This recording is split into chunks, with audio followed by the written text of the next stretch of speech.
안녕하세요 로버트. 오늘은 한국의 군사력이 세계에서 긴장을 할 수밖에 없는 이유에 대해 이야기해보겠습니다. 2019년 글로벌 파이어 파워 평가에서 세계 군사력 순위가 공개되었습니다. 한국은 쟁쟁한 나라들을 제치고 무려 7위라는 순위로 인정을 받게 되었는데요. 군사력을 평가할 때는 많은 지표들을 고려할 수 있습니다. 글로벌 파이어 파워에서는 무려 5가지 이상의 요소를 종합적으로 평가하는 것으로 알려져 있습니다. 인구도 적고 영토도 작은 한국은 어떻게 세계적으로 평가에서도 밀리지 않고 137개국 중 당당히 7위에 자리할 수 있었던 것일까요? 과거 6.25 전쟁 때만 하더라도 한국은 굉장히 약한 군사력을 가지고 있었습니다. 지상군의 경우 북한과 2배가량 차이가 나기도 했죠. 이렇게 당시에 어마어마한 숫자 차이를 가진 채로 기습을 받아 전쟁을 시작하게 되었는데요. 전투력이 강하지 않은 상태에서 기습까지 당한 한국은 아주 큰 피해를 받았습니다. 하지만 현재 한국의 군사력은 놀라울 정도로 성장했습니다.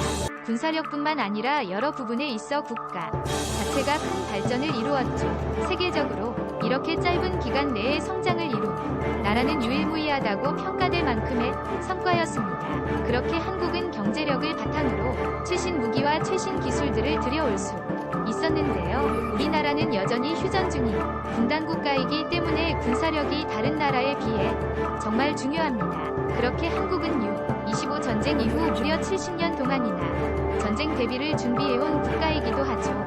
우리나라의 국방비는 37조 정도 된다고 알려져 있어요. 또한 젊은 청년들이 2년의 시간이 더해지니 그 가치까지 더해본다면 천문학적인 금액을 투자하고 있습니다. 대한민국은 주로 산악으로 이루어져 있는 특징 때문에 육군 즉 포병 및 지상 병력이 해군 공군보다 기형적으로 굉장히 강한 편에 속한다고 합니다. 포병 전력은 미국이나 러시아와 같은 강대국과 비교해 보더라도 전혀 뒤지지 않는 정도라고 할 정도로 강력하죠. 이는 통계로도 표시되어 있으며 순수 육군 군사력 순위는 세계 4위에 달한다고 보면 됩니다. 그 중에서 전투장비의 성능이 높이 평가되었는데요. 한국군의 전투장비 성능은 세계 선진국 수준에 도달했고 그 장비는 앞서 말한 육군의 전차를 뜻하고 있습니다. 육군은 KT 전차와 캐넨 자주포 등을 장착하고 있어 세계 최고 수준의 성능을 보이고 있죠. 특히 K인 자주포는 현재 강대국에 가장 많이 팔리는 155 자주포로 각광을 받고 있는 무기입니다. 그리고 대한민국 지형을 한번 보겠습니다.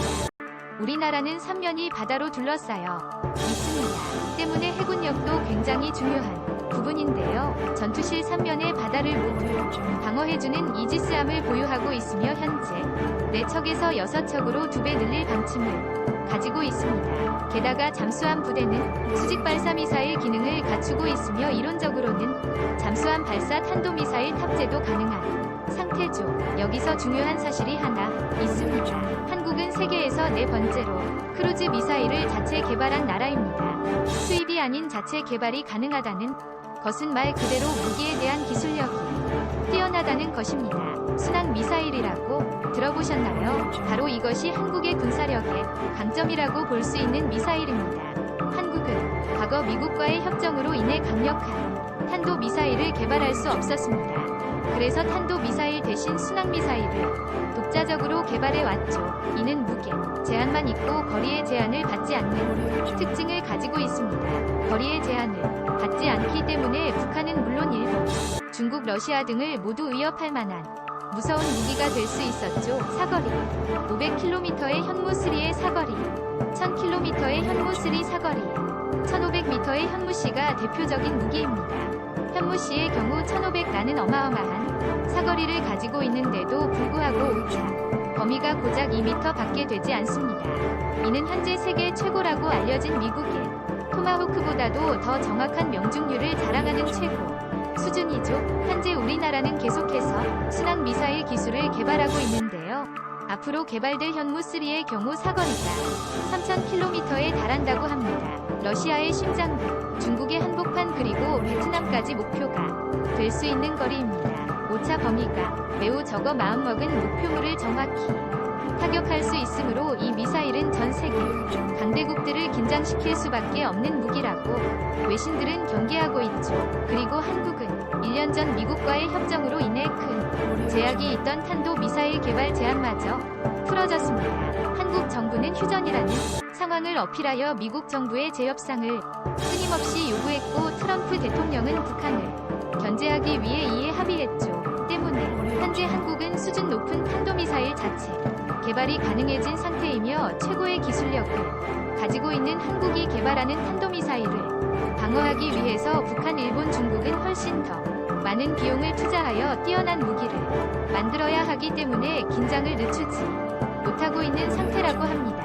우리나라의 군사력은 이처럼 생각보다 강합니다. 세계가 인정하는 자국 방어 가능한 국가이며 기술력 또한 뛰어나다는 점 기쁜 소식이 아닐 수 없습니다. 정리하자면 전쟁이 일어날 가능성은 낮지만 어느 나라도 함부로 대할 수 없는 힘을 갖춘 한국은